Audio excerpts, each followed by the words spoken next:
Dark Magician is the ultimate wizard in terms of attack and defense. The deck in Duel Links has a variety of different playstyles thanks to the support and skills it has received over time. Although the deck is more playable than it was previously, it still has its struggles against very powerful decks and archetypes that can throw out powerful boss monsters, unbreakable boards, or even lots of interruptions to play through.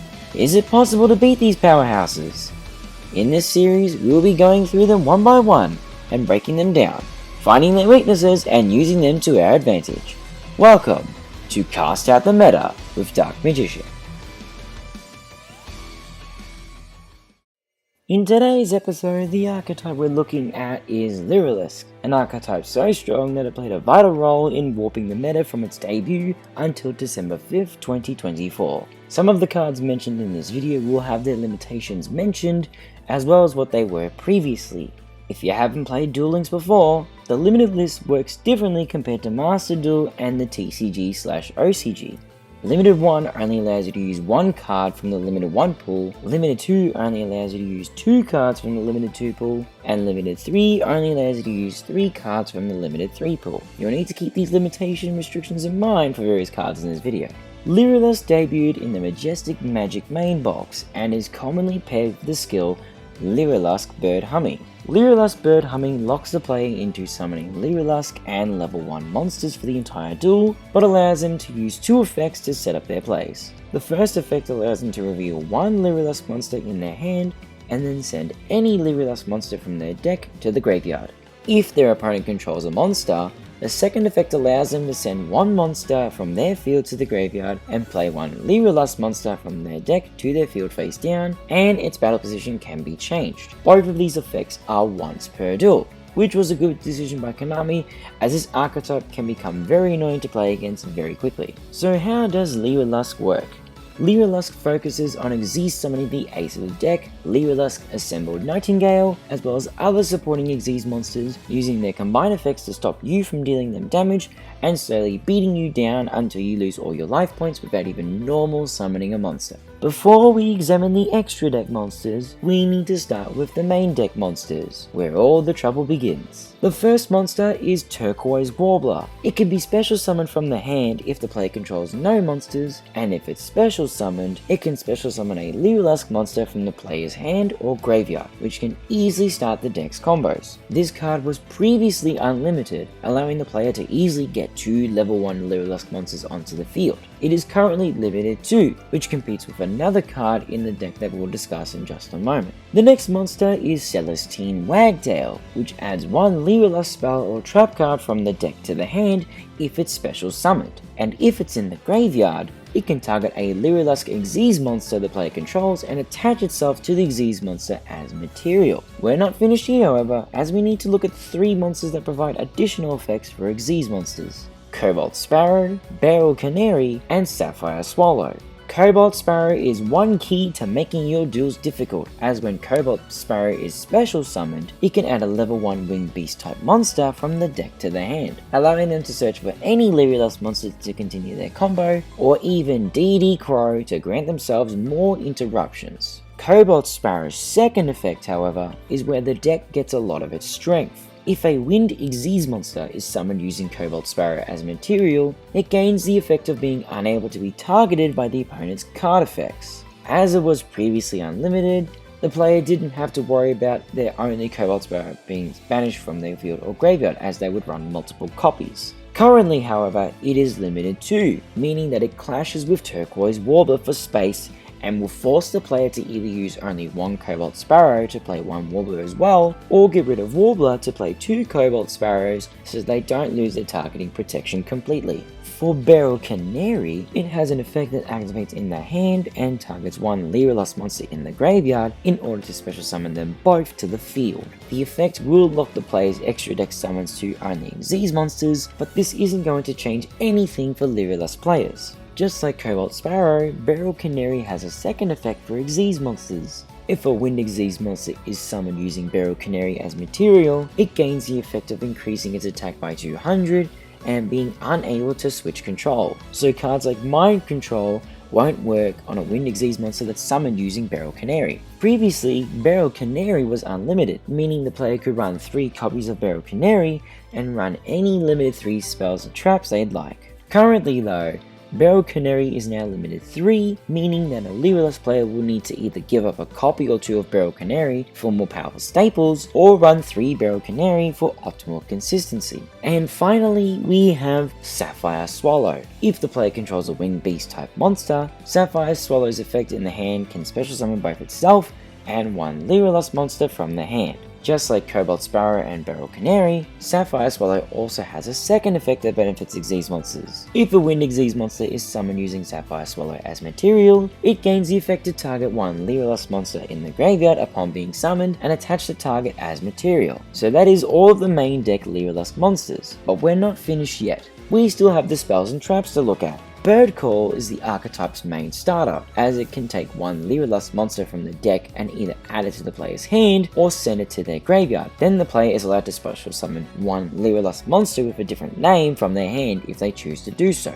Bird Sanctuary is a continuous spell that has 2 different effects. The first effect allows the player to target 2 Winged Beast Xyz monsters they control and attach one of them to the other, with all the materials transferring over. The second effect allows them to draw a card if they control an Xyz monster with 3 or more materials. Bird Strike is the archetype's monster effect negation, as all they need to do is control a Lyrilusc monster in order to activating it, allowing them to negate the effects of all face-up monsters the opponent controls until the end of the turn. And lastly, the only trap card the archetype has is Phantom Feathers, which has 2 different effects. The first effect allows them to target a Lyrilusc monster they control and change the attack of all monsters the opponent currently controls to the same as the target's attack, and all their levels and ranks change to 1. While it's in the graveyard, if an opponent's monster declares an attack, the player can banish Phantom Feathers from the graveyard and change the attack of their monster to match the opponent's monster's attack.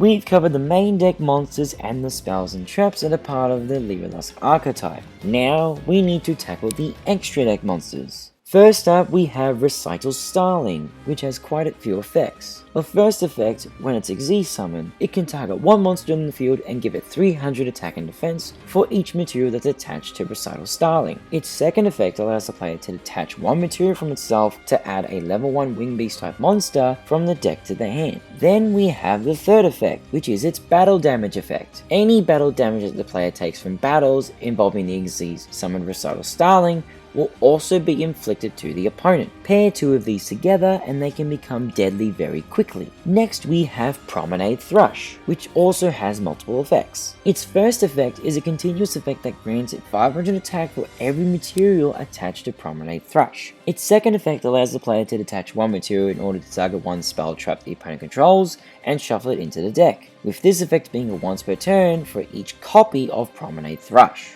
And then we have its third effect, which is only usable at the start of the damage step. When a different monster the player controls battles, Promenade Thrush can detach any number of materials from itself and grant the attacking monster 300 attack for every material detached. Keep in mind that this effect is not once per turn. Next up, we have Ensemble Robin, which also has 3 effects, and its first effect is exactly the same as Promenade Thrush, continuously granting Ensemble Robin 500 attack for each material attached to it. Its second effect is the one effect to watch out for though, as anytime the opponent special summons one or more monsters at a time, Ensemble Robin can detach one material in order to target one of the special summoned monsters and return the target to the hand. This effect isn't once per turn, meaning that if Ensemble Robin has multiple materials, it can keep using the effect until it runs out of materials. If Ensemble Robin manages to get sent to the graveyard by an opponent's card, Ensemble Robin's third effect can target one other Lyrilusc monster in the player's graveyard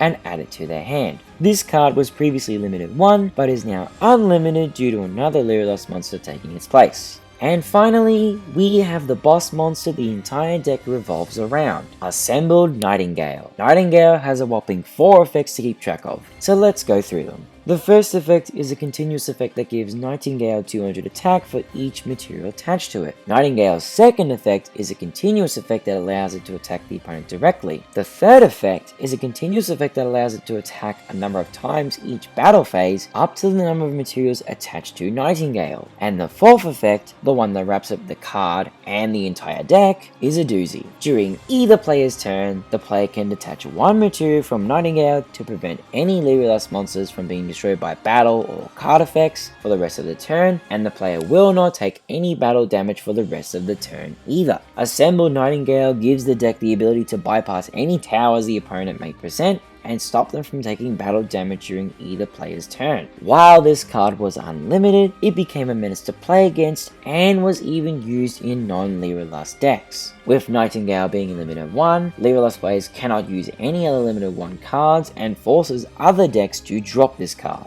So we've gone through a rundown of how Lyrilusc works. Now how can Dark Magician beat it?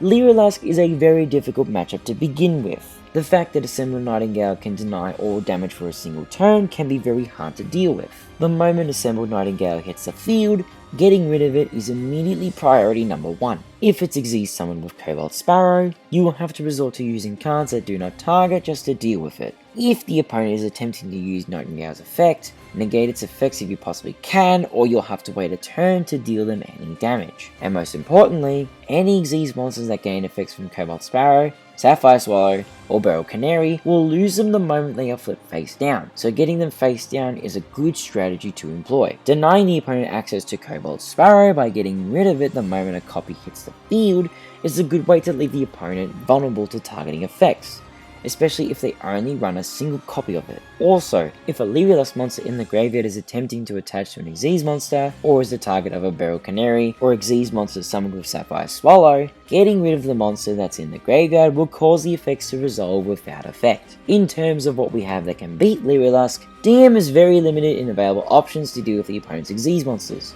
There is Destined Rivals, which can negate the effects of all monsters the opponent currently controls until the end of the turn, but you'll need to control Dark Magician in order to activate it, and it's a trap card, which will require you to wait a full turn to use it. Dark Magical Circle will be your number 1 best bet at getting rid of the opponent's Cobalt Sparrow, and hoping that they don't have a second copy in their deck. If you manage to banish Assembled Nightingale with Dark Magical Circle, you can immediately turn the game into a grind game and slowly stall the opponent with Dark Magical Circle and Eternal Soul until they either run out of cards, lose all of their monsters, or turn the duel into a draw with Versatile Starling. In terms of staple cards that can be utilized, Book of Eclipse is an extremely strong card that works very well against Lyrilusc, which can either block their zones and stop them from Xyz summoning, or remove any additional effects that Lyrilusc monsters may have gained from Sparrow, Swallow, or Canary. Warning Point is also good for stopping the opponent from using their monsters as material, or stopping their Xyz monsters from doing anything for the remainder of the turn. Forbidden Droplet is another great card to get a hold of, which can get around targeting protection as well. Or, if you're feeling very devious, Drowning Mirror Force can make a Lyrilusc player immediately regret trying to attack you directly, as it will shuffle back all of the opponent's attack position monsters the moment a direct attack is declared. And now we're going to be looking at some replays of matches against Lyrilusc, with 2 duels being from a previous Road to D-Level Max replays video, and 1 duel that has not been shown yet. So we'll be pausing the replays as we go through it, just so I can get you guys up to speed on what's going on. So in the first duel, this is one that's not been seen before. I go first using the Battle Chronicle skill, because I was using a 30 card version of DM. So I just go about setting up my turn in preparation for Lyrilusc. You know, just getting the fusion all ready to go. I'm about to try and draw a card, but they use Effect Valor on the Dark Magician, so it doesn't look like I get to do a draw. And I put down Forbidden Droplet. Now they've already started their turn getting their combo off. They're getting their skill up. I drew into a Forbidden Droplet and set it immediately down. So now I've got Interruption ready to go. So we're going to get this all done here, just waiting for them to set up their whole combo. They've got Recital Starling there, getting their monsters ready. They summon Promenade Thrush and put back Dark Magical Circle. Then they use their skill to send Recital Starling to the graveyard and get Assembled Nightingale. So what happened, as you can see on the field, there is Necro Valley, and in my main phase, the opponent decided to use Assembled Nightingale's effect immediately. They just said, you know what, I'm going to use the effect. So I use Forbidden Droplet and negate their monster's effects. They use Effect Layer to stop them from drawing any cards. So I smash into their Assembled Nightingale, putting it in the graveyard, and then passing to their turn. We can't really do anything else, so we just had to destroy the monster and then go next turn, which they've just put their monster into defense, set a card face down, and then pass a turn. Now, one thing to keep in mind, Necro Valley stops cards from moving out of the graveyard. Any effect that would move a card from the graveyard, Necro Valley stops that. So, I just leave it alone and go straight for destroying the opponent's monster, and then they try to summon Assembled Nightingale with Feral Canary, but it gets negated because of Necro Valley, so they're forced to set a monster and pass. And as soon as they see that I have a monster on the field and I'm about to destroy their face down, they just surrender on the spot because they've got nothing else. So Necro Valley destroys Lyrilusc's ability to get monsters out of the graveyard. Anything in the graveyard, they can't do anything about it. Now we're going to move on to the next duel, which was from my D-level max video. Lyrilusc is going first, the opponent's going first, so they're setting up their whole combo. So we're just going to be watching them doing their whole thing. And they've got Cobalt Sparrow access already, so they can make all their monsters untargetable by card effects. Well, the one that's summoned anyway, Detaching Cobalt Sparrow. See, puts Cobalt Sparrow back on the graveyard. They can summon Cobalt Sparrow again. They've got Recital Start. They've got Assembled Nightingale ready to go. They make even more monsters.